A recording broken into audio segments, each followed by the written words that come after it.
مسجد نبوی شریف کی جو زمین تھی وہ یتیم بچوں سہل اور سہیل رضی اللہ تعالی عنہما کی ملکیت تھی. اس کے مالک دو یتیم بچے تھے. یہاں مشرکین کی قبریں بھی تھی اور زمین بھی ناہموار تھی، بالکل پلین زمین نہیں تھی. یہ دونوں بچے حضرت اسعد بن زرہ رضی اللہ تعالیٰ عنہ کی زیر کفالت یعنی ان کی ذمہ داری میں تھے. اس زمین پر کھجوریں خشک کی جاتی تھی. نبی پاک علیہ الصلوۃ والسلام نے ان بچوں سے فرمایا کہ یہ جو جگہ ہے، یہ پلاٹ جو ہے ہمیں فروخت کر دو تاکہ ہم یہاں مسجد تعمیر کر سکیں. بچوں نے بڑی محبت کے ساتھ، کیسے فرما بردار بچے تھے، عرض کی کہ حضور یہ زمین ہماری طرف سے بطور نذرانہ قبول فرما لیجئے. پیارے آقا علیہ الصلوۃ والسلام نے اس آفر کو قبول نہ فرمایا اور بالآخر اس کی قیمت ادا کی اور قیمت ادا کر کے وہ زمین خرید لی. عاشق اکبر سیدنا صدیق اکبر رضی اللہ تعالیٰ عنہ نے 10,000 دینار ادا کیے. یہ کیسا صدقہ جاریہ ہے، یہ کیسی جناب صدیق اکبر رضی اللہ تعالیٰ عنہ نے انویسٹمنٹ کی ہے. اللہ اکبر. آج رہتی دنیا کو یہ کہا جاتا ہے، وہ حدیثیں ہم سناتے ہیں جس کا مضمون ہے کہ جو اللہ کے لیے مسجد بناتا ہے اللہ اس کے لیے جنت میں گھر بناتا ہے. مگر صدیق اکبر رضی اللہ تعالیٰ عنہ کی قسمت پر ہماری جانیں قربان کہ مسجد نبوی شریف کی جو زمین خریدی گئی اس میں صدیق اکبر رضی اللہ تعالیٰ عنہ کا کتنا بڑا کنٹریبیوشن تھا، کتنا بڑا ان کا حصہ تھا کہ 10,000 دینار انہوں نے ادا کیے. اور ایک اور روایت یہ ملتی ہے کہ یہ جگہ بنو نجار کی تھی. پیارے آقا علیہ الصلوۃ والسلام نے ان سے یہ جگہ قیمتاً فرمائی تو انہوں نے عرض کی کہ ہم اس کی قیمت اللہ سے لیں گے. اس اراضی کا جو رقبہ تھا وہ صرف 100 مربع گز تھا، یعنی 100 اسکوائر یارڈ. 100 گز کا مکان کتنا ہوتا ہے؟ یعنی پہلی مسجد نبوی شریف جو بنائی گئی وہ 100 گز پر تھی. اللہ اکبر. اب ذرا آگے سنیے.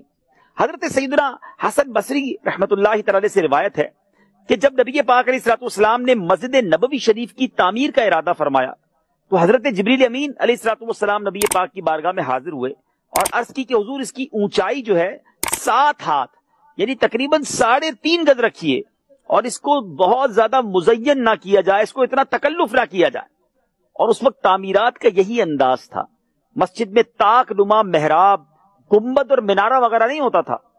تبدیلی حالات کے سبب اب عالی شان مسجدیں بنانے کی علماء نے اجازت دی ہے، لیکن ناظرین اس زمانے میں بھی اور اب بھی جو بالکل امام کے سامنے محراب ہو اس میں زیادہ نقش و نگار اور تکلف کرنا اس لیے مکروہ ہے کیونکہ محراب میں نقش و نگار ہوگا، کعبے کی سمت دیوار میں بہت زیادہ نقش و نگار ہوگا تو جو مقتدی یا نماز پڑھنے والا ہے اس کی توجہ بڑھ سکتی ہے.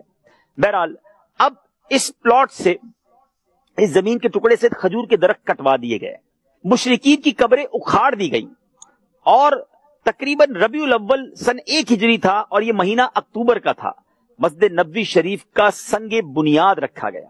صحابہ کرام کے ساتھ خود نبی پاک علیہ الصلوۃ والسلام اینٹیں اٹھا اٹھا کر لاتے اور اپنی زبان فیض ترجمان سے یہ فرماتے اللہم ان الاجر اجر الاخرہ فرحم الانصار والمہاجرہ. کیا دعا تھی؟ اے رب قدوس آخرت کا بدلہ ہی بہتر ہے، تو انصار اور مہاجرین پر رحم فرما. یہ کیسی مسجد تھی جس کی تعمیر صحابہ کرام پتھر اٹھا کر لا رہے ہیں اور نبیوں کے سرور صلی اللہ تعالی علیہ وسلم نے بھی اس کی تعمیر میں حصہ لیا. حضرت ابو ہریرہ رضی اللہ تعالیٰ عنہ فرماتے ہیں کہ مدینے والے آقا میٹھے میٹھے مصطفیٰ صلی اللہ تعالی علیہ وسلم اینٹیں اٹھا کر لا رہے تھے تو یہ دیکھ کر میں نے عرض کی حضور یہ اینٹیں مجھے دے دیجئے، میں لے جاتا ہوں. فرمایا اور بہت ساری اینٹیں رکھی ہوئی ہیں وہ اٹھا لو، میں لے جا رہا ہوں. اللہ اکبر. مسجد نبوی شریف کی کچی اینٹوں سے تعمیر کی گئی، اس کی چھت کھجور کی شاخوں سے تھی اور اس کے ستون تھے وہ کھجور کے تنے تھے.